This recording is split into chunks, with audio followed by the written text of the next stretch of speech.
করেছে। একটি গরুর গাড়ির মাধ্যমে আমরা যে প্রতিবাদ জানাবার চেষ্টা করেছিলাম, তৃণমূল কংগ্রেসের প্রভাবিত এক শ্রেণীর পুলিশ কর্মচারী অত্যাচার করবার উদ্দেশ্যে প্রথম থেকেই চেষ্টা চালাচ্ছিল।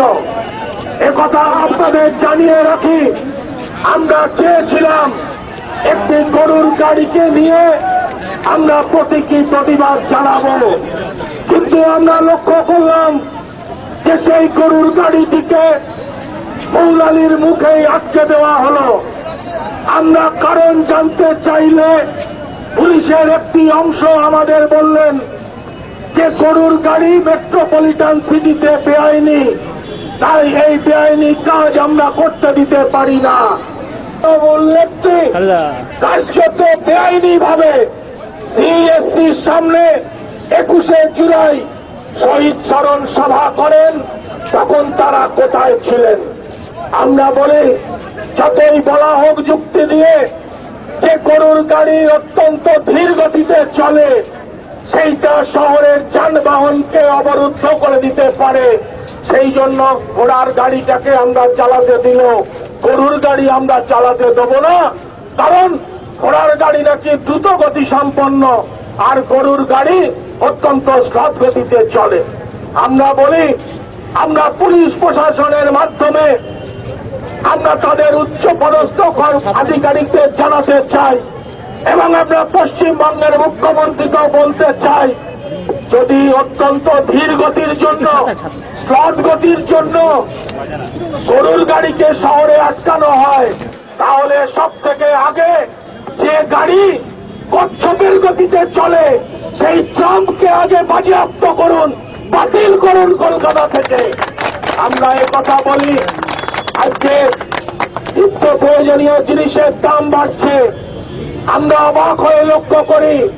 একদিকে যখন বোম্বে থেকে শুরু করে মহারাষ্ট্রের বিভিন্ন জায়গা থেকে শুরু করে, মাদুরাই থেকে শুরু করে, নাগপুর থেকে শুরু করে বিভিন্ন জায়গায় যখন খাদ্যশস্য কেন্দ্রীয় সরকারের গুদামে পড়ছে, সেই সময় আমরা দেখি যে আজকে সাধারণ জিনিসপত্রের দাম লাগাম ছাড়া ভাবে কেন্দ্রীয় সরকার বাড়িয়ে চলেছে।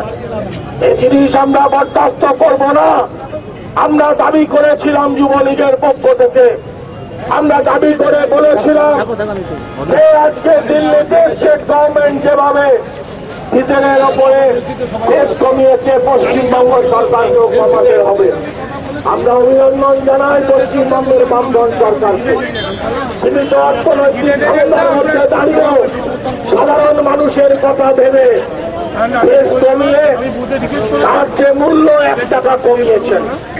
আমরা বলি পরিষ্কার ভাবে কথা বলি যে আজকে পশ্চিম বাংলার বুকে যখন দ্রব্যমূল্য বৃদ্ধির বিরুদ্ধে আন্দোলন চলছে, তখন সেই আন্দোলনকে অন্য পথে ঘুরিয়ে দেওয়ার জন্য পশ্চিম বাংলায় মাওবাদীদের ঘনিষ্ঠ বন্ধু তৃণমূল কংগ্রেস তারা সারা পশ্চিম বাংলা জুড়ে সন্ত্রাস চালাচ্ছে, শিক্ষককে খুন করছে, তারা আজকে যানবাহনের উপরে আক্রমণ করছে, তারা আজকে শিক্ষা প্রতিষ্ঠানে নৈরাজ্য কায়েম করছে, সাধারণ মানুষকে ভয়ভীতি দেখাচ্ছে, বামপন্থী কর্মীদের প্রতিবাদী কণ্ঠটাকে ধ্বংস করে দেওয়ার জন্য, বন্ধ করে দেওয়ার জন্য তারা দিনের ঘর ছাড়া করছে।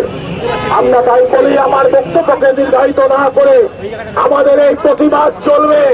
আমরা পুলিশ প্রশাসনকে বলছি, আমরা অবরোধ করে রাখলাম, যদি পুলিশ প্রশাসন মনে করেন যে আমরা এমনি উঠে যাব, খুব পরিষ্কার করে বলে রাখি, মানুষকে যারা আজকে ফাঁদে মারার চক্রান্ত করছে কেন্দ্রীয় সরকার, তার বিরুদ্ধে আমাদের এই আন্দোলন, তার বিরুদ্ধে আমাদের এই ধিক্কার, তার বিরুদ্ধে আমাদের এই প্রতিবাদ।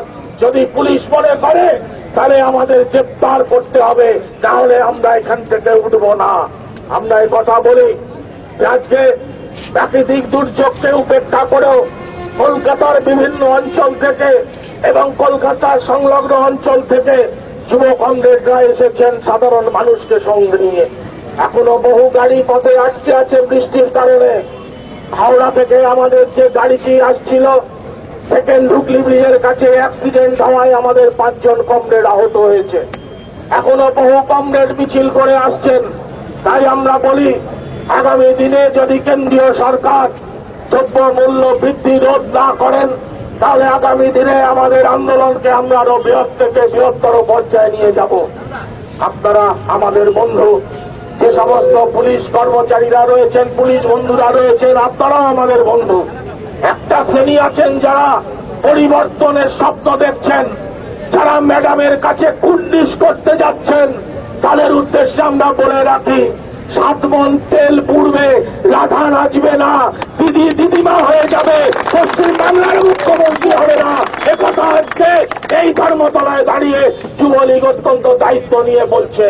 তাই আজকে পশ্চিম বাংলার আপামর মানুষ আমাদের যেভাবে বিগত দিনে আন্দোলনের সাথ দিয়েছেন, আমাদের আশীর্বাদ করেছেন, আমাদের প্রেরণা জুগিয়েছেন, শক্তি জুগিয়েছেন, সেই আমরা পশ্চিমবঙ্গের আম জনতার কাছে আমরা বলি, সাময়িক অসুবিধা যদি আপনাদের হয় তাহলে আমরা আপনাদের কাছে ক্ষমা প্রার্থী। কারণ কেন্দ্রীয় সরকার যেভাবে জিনিসপত্রের দাম বাড়িয়ে আমাদের বিরুদ্ধে যুদ্ধ ঘোষণা করেছে, এটা একটা প্রতিবাদ। এবং যদি কোনো অ্যাম্বুলেন্স, যদি কোনো জলের গাড়ি, যদি কোনো স্কুল গাড়ি অথবা দুধের গাড়ি ইত্যাদি জরুরি পরিষেবা আসে, তাহলে আমাদের কমরেডরা, আমাদের সাথীরা সেগুলোকে যাওয়ার ব্যবস্থা করে দেবে। এই কথা বলে আমি বক্তব্য শেষ করলাম। এখন আপনাদের সামনে বক্তব্য রাখবেন সারা ভারত যুবলীগের কেন্দ্রীয় কমিটির সম্পাদক মন্ডলীর সদস্য কমরেড গণেশ রাম। इसका मकसद और उद्देश्य यही है, आप लोगों को ये मालूम है कि आज केंद्रीय सरकार कांग्रेस एंड टीएमसी मिली भगत के हिसाब के माध्यम से जो डीजल और पेट्रोल और किरासन और गैस का जो दाम बढ़ाया है, ये इंसान के एक खिलाफ में दाम बढ़ाया है। इसलिए हम लोग कहना चाहते हैं और आप लोगों को सामने बताना भी चाहते हैं, ये युवलीग जो है एक संग्रामी नौजवान है। हम लोग अन्याय के खिलाफ में जो है लड़ने का ताकत अपनाया है। अगर केंद्रीय सरकार इतना बड़ा बेईमानी और चौतारी के साथ में जो है एक गलत काम इंसान के साथ में किया है, आज इसके खिलाफ में जो है आज हम लोग यहाँ पर मौजूद हैं। आपको मैं बताना चाहता हूँ, आज ममता बंदोपाध्याय पश्चिम बंगाल में तमाम जनता के सामने ये बात उठाती है कि परिवर्तन हो रहा है, परिवर्तन हो रहा है। दीदी से पूछो रेल में कितना परिवर्तन हो रहा है। अगर कोई इंसान अगर बॉम्बे जाता है तो पहले घर में खबर देता है, আপনারা মনে রাখবেন 5 লাখ টাকা একটা চাকরি পাওয়া যাবে, এই রকমের পদার্থ হবেই না। আমাদের ভারতবর্ষের রেলমন্ত্রী অবিলম্বে তাকে পদত্যাগ করতে হবে। লাল বাহাদুর শাস্ত্রী রেল দুর্ঘটনা হয়েছে পদত্যাগ করেছিলেন। এই মহিলাটা নির্লজ্জ ভাবে 2টা ট্রেন অ্যাক্সিডেন্ট হলো, 400 মানুষ মারা গেল, এখনো পদত্যাগ করে নেই, ওকে পদত্যাগ করতেই হবে। আর পশ্চিমবাংলার সম্পর্কে বলছে মুখ্যমন্ত্রী হবে দিদি, মুখ্যমন্ত্রীর স্বপ্নটাকে দেখতে হবে, এখনো অনেক বাকি আছে। 2011 সালে মমতা বন্দ্যোপাধ্যায় রাজনীতিতে বসতে পারবে না, এটাই আমরা ঘোষণা করতে চাই। অনেক এখন অফিসার বন্ধুরা পাল্টি হয়ে গেছে, টিএমসি দামন ধরেছেন, দিদি আঁচল ধরেছে।